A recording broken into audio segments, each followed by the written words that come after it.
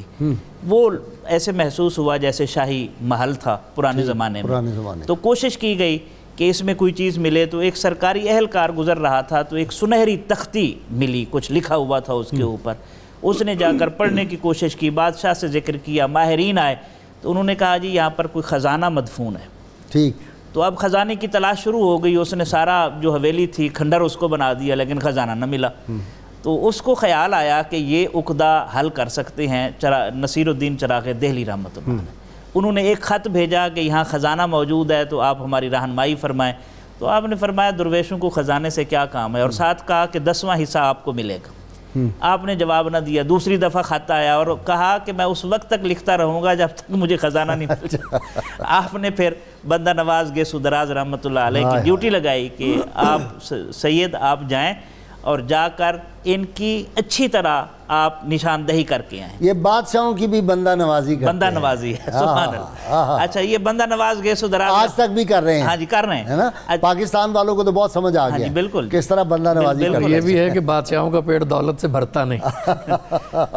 یہ جناب پہنچ گئے حضرت، لیکن قبر کی مٹی بھر دیتی ہے. بندہ نواز گیسو دراز رحمۃ اللہ علیہ اس جگہ پر پہنچ گئے. آپ نے دیکھا کہ حویلی اکھیڑی ہوئی ہے، ایک کمرہ موجود ہے. آپ اس کمرے کے اندر داخل ہوئے اور کہا اس کی چھت میں خزانہ ہے. تو وہ دوڑے سارے توڑنے کے لیے چھت کو. آپ نے فرمایا نہیں، مرشد نے کہا تھا اچھے طریقے سے کام کر کے آنا ہے سید، سیڑھی لے آؤ. سیڑھی لے آئے. آپ نے چھت کے اوپر نشان لگایا کہ یہاں پر خزانہ ہے. اچھا جب خزانہ نکل پڑا تو اس کا 10واں حصہ پھر بھیجا گیا آپ کی طرف، نصیر الدین چراغ دہلی رحمۃ اللہ علیہ کی طرف. آپ نے فرمایا یہ سید زادے کا حصہ ہے.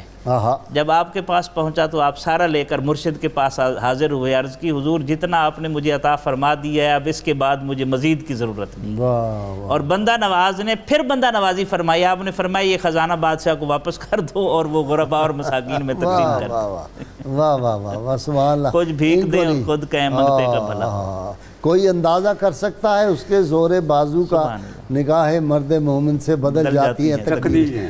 بدلتے تھے اور بدلتے ہیں. بے نیاز تھے، بندہ نواز بھی تھے اور بے نیاز بھی تھے. جی ایک بار ایک ہندو، آپ یہ بادشاہ کیوں ان سے چالو ہوتے ہیں؟ جی بادشاہ جو ہوتے ہیں یہ جو اقتدار دولت یہ حوث بڑھتی رہتی ہے نا جی. تو جب یہ مخلوق میں محبت کرتے ہیں تو انہیں ہمیشہ اندیشہ ہوتا ہے کہ کہیں مخلوق سے محبت ان کی کوئی غور نہ فرما دیں. جی یا یہ کہ پہلے تو بادشاہ خوفزدہ ہوتے تھے، اب تو جو دیندار ہیں وہ بھی خوفزدہ ہو جاتے ہیں. جی صحیح ہے. ایسا ہے کہ ظاہر ہے کہ نہ وہ روایتیں ہیں نہ وہ معیار ہیں، ترجیحات تبدیل ہو گئیں. جی ایک ہندو آپ سے متاثر ہوا، اسلام اس نے قبول کر لیا. اس زمانے میں جب ہم تذکرے پڑھتے ہیں تو جوگی جنگلوں میں پھر رہے ہوتے تھے اور اکسیر کی تلاش ہوتی تھی. کچھ لوگوں کو مل بھی جاتی تھی. حضرت غوث علی شاہ قلندر میں نے خود دیکھے ان لوگوں سے ملا ہوں جن کو یہ کیفیت. جی ہاں اب بھی ایسے ہیں. تو ایک شخص نے دیکھا کہ کچھ آپ بڑے عرصے سے فقر و فاقے میں ہیں، تو وہ آپ کے پاس ایک ناریل لے کے آیا. جیسے اس کے اوپر ایک جگہ سیل لگی ہوئی تھی. اس نے کہا کہ اس میں یہ پانی ہے جو اکسیر کا پانی ہے، اور آپ کسی بھی تانبے پہ لگا دیں گے نا تو وہ سونا بن جائے گا. تو آپ نے اس وقت کس کیفیت میں تھے اسے دریا میں پھینک دیا. تو وہ بڑا پریشان ہوا. اس نے کہا کہ اتنی قیمتی چیز اور اتنی اکسیر، اس کا تو ایک قطرہ ہی جو ہے وہ سونا بنانے کے لیے کافی ہے. آپ نے فرمایا تم پریشان ہو رہے ہو، جاؤ اپنا ناریل لے لو. دریا کی طرف اس نے دیکھا تو سینکڑوں ناریل تیر رہے تھے. آپ نے کہا کسی کو بھی پکڑ لو گے اس میں اکسیر ہوگی. واہ واہ. اس نے توبہ کی. آپ نے بناتے دیکھا ہے ویسے؟ وہ اس طرح کرتے ہیں، ایک ذرا سا ہوتا ہے ایسے کر کے جیسے ماچس کی تیلی سے لگا کے لگاتے ہیں نا تو وہ تانبا اس میں ایک سونا ہو جاتا ہے، اس کو آگ دیتے ہیں. وہ یہ کہتے ہیں کہ ایک آنچ کی کسر ہمیشہ رہ جاتی ہے. نہیں بالکل 100% جنہوں نے بنایا. بالکل میں نے خود اپنی آنکھوں سے دیکھا وہ، اور دیکھا ہی نہیں بلکہ میں نے ان سے لیا اور اس کو ٹیسٹ کے طور پہ بیچا بازار میں. وہ بکا بھی. یہ بھی ہوتا ہے، اب بھی ہیں لوگ ہیں لیکن یہ قبر میں ہی لے جاتے ہیں، دیتے نہیں ہیں کسی. کیوں بابا جی ایسی بات ہے نا، بتاتے نہیں کسی. نہیں میرے ساتھ بھی ایسا تجربہ ہوا. اس نے سونا مجھ سے سونا بنوایا اور پھر دکان پہ مجھے بھیجا. میں نے اس کی قیمت لگوائی تو سونے کی جو قیمت تھی مربجہ وہی اس کی قیمت تھی. مجھ سے بھی بنوایا لیکن جب میں واپس لوٹ کے آیا وہ معلوم الخبر تھا، مفقود الخبر تھا. نہیں بتاتے ہی نہیں. میں نے نہیں، میرے تو دونوں بندے جو میں نے دیکھے تھے زندگی میں وہ دونوں ہوش مند تھے. لیکن وہ بتاتے نہیں ہیں. جو ایک ہمارے دوست تھے بہت بڑے افسر, انہوں نے کہا جی میرا وہ دوست ہے مجھے تو ضرور دے گا. میں نے انہیں بتایا کہ فلاں آدمی کے پاس یہ نسخہ ہے, تو میں نے کہا وہ قبر میں لے جائے گا تمہیں بتائے گا نہیں. کہا نہیں مجھ پہ تو وہ جان قربان کرتا ہے. یہ پچھلے 10 سال سے تو ابھی تک نہیں دیا اس نے نسخہ. بابا نور خان صاحب کے پاس ایسے سارے علوم تھے, ہاں لیکن آپ نے دیکھا کتنے بے نیاز تھے. جی کیا بات ہے, کیا آپ نے یاد, وہ بھی اور وہ جو نوٹوں والی سرکار تھے جی ان کے پڑوس میں ہی تھے دونوں. یہ لوگ جو ہوتے ہیں دنیا کے خزانے جی ان کے ہاتھ میں ہوتے ہیں. آپ کا بہت شکریہ. نہیں ابھی آج کے سوال کا وقت ہو گیا. جی ناظرین کرام, ہم ہر روز آپ سے سوال پوچھتے ہیں, جو صحیح جواب دیں ان کو کسان آئل کی جانب سے گفٹ پیش کیا جاتا ہے. آج کا سوال, حضرت خواجہ بندہ نواز گیسو دراز رحمۃ اللہ علیہ کے والد ماجد کا کیا نام تھا؟ گزشتہ سوال جو ہم نے آپ سے پوچھا تھا, سورۃ النساء کی آیات کی تعداد 176 ہے. جنہوں نے سب سے پہلے صحیح جواب دیے خوش نصیب حضرات کے نام: عامر سہیل سرگودا, محمد شریف لودھرا, وسیم اکرم خوشاب, غلام غوث جڑا والا, سید ذوالقرنین فیصل آباد, محمد عثمان جنگ, شاہد محمود واکینڈ, عظما بطول ملتان, محمد آصف علی ڈیرہ اسماعیل خان, رئیس سعد علی لیاقت پور, محمد ایوب شاہ بکر, ابرار احمد اکاڑا. آپ سب کو انشاءاللہ آپ کے گفٹ پہنچا دیے جائیں گے. جی اچھا نسخہ بتا دوں جی ابھی؟ اچھا ٹھیک ہے جناب. کتاب الشفا سے نسخے کا وقت ہو گیا, لیکن اس سے پہلے میں اپنے تینوں مہمانوں کا شکریہ ادا کر دوں. جی آپ کا بہت شکریہ. پہلے تو میں سوال کے بعد وقت بچتا ہے, لیکن آج ذرا زیادہ کالر تھے. برس کی بیماری کا روحانی علاج. جی اگر کسی شخص کو برس کا مرض لاحق ہو تو وہ ایام 20 یعنی چاند کی 13, 14, 15 تاریخ کو روزہ رکھے اور افطار کے وقت اللہ تعالیٰ کے صفاتی نام المجیدوں کا کثرت سے ورد کرے. انشاءاللہ جلد آرام آ جائے گا. شرط یہ اول و آخر 11 مرتبہ, کم از کم 11 مرتبہ کوئی بھی درود پاک پڑھیں, اللہ تعالیٰ شفا عطا فرمائیں گے. سیدنا علی المرتضیٰ شیر خدا فاتح خیبر ارشاد فرماتے ہیں, اللہ تعالیٰ کی رضامندی اس کی اطاعت سے وابستہ اور اس کی فرما برداری پر موقوف ہے. ناظرین کرام, اللہ کریم سے دعا ہے اللہ تعالیٰ ہمیں حضور رحمت عالمین صلی اللہ علیہ وسلم کی غیر مشروط محبت اور لا محدود وفاداری نصیب فرمائے. مجھے بڑی خوشی ہوئی, کل میں سید الحسن شاہ صاحب کے وہاں گیا ہوا تھا, ان کے ادارے میں, بہت بڑا ادارہ فیصل آباد میں, تو ہزاروں لوگ تھے, خواتین و حضرات, ایک رش تھا بارش کے باوجود. بس میں سٹیج پہ گیا تو پہلا کام یہ شروع ہوا کہ لوگوں نے نعرے لگانے شروع کر دیے, پاکستان کا مطلب کیا, لا الہ الا اللہ محمد رسول اللہ. میں نے کوئی 1.5-2 گھنٹے خطاب کے بعد جب اپنی تقریر ختم کی تو میں نے کہا وآخر دعوانا الحمدللہ رب العالمین. تو لوگ کھڑے ہو گئے, انہوں نے کہا نعرہ بھول گئے جی, آپ یہاں بھی نعرہ لگا کے جائیں. تو میں نے وہاں بھی 3 نعرے لگائے. مجھے بڑی خوشی ہوئی کہ لوگوں میں یہ جذبہ اس قوم میں پیدا ہو گیا ہے. یہ اس قوم جیسی کوئی قوم نہیں, کاش اس کو اچھے لیڈر میسر آ جائے. جس دن ہمیں کوئی دیانتدار لیڈر ملا, امید تو ہے انشاءاللہ تعالیٰ جو نیا ایک تبدیلی آئی ہے اس میں دیانتداری ہوگی. ایک بات میں ناظرین کرام خاص طور پہ کہنا چاہتا ہوں, کل سے ایک خاتون کا نام گردش کر رہا تھا پاکستان کی صدارت کے لیے. 4 برس پہلے ایوان کارکنان پاکستان میں انہوں نے ناموس رسالت کے حوالے سے عرضہ سرائی کی تھی. میں نے وہیں ان کو جواب بھی دیا تھا, اور ایسا جواب دیا تھا شاید ان کی نسلیں یاد رکھیں گی.